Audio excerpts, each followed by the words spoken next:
The correct variant, doğru variantı seçin. In the 20th century, people used suitcases or backpacks to carry their money, but today people only credit cards.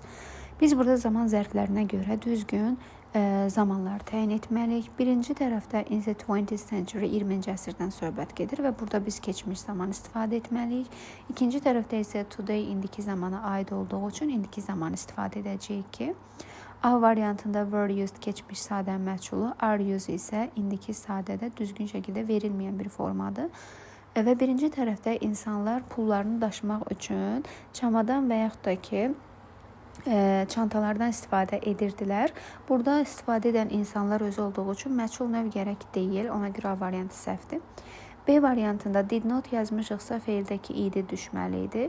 Yəni uzlaşma doğru deyil. C variantında hər iki tərəfdə used keçmiş sadə zaman yazmışdı. Lakin biz ikinci tərəfdə today zaman zərfinə görə indiki zaman olacağını qeyd etdik. Daha sonra D variantında used və are used. Birinci tərəf doğrudur, ikinci tərəfdə are used ifadəsi səhvdir ki, use özü müstəqil xəbərdir. Used to ifadəsində biz to be ilə istifadə etmiş olacağıq, ona görə səhvdir. Y variantı doğrudur. Used və used. Birinci tərəf keçmiş sadə zaman, ikinci tərəf indiki sadə zamandır.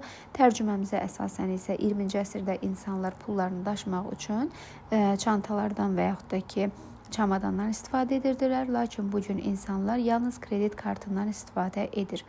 Qeyd etdiyimiz tərcümə və qrammatik cəhətdən doğru cavab Y variantında qeyd olunmuşdur.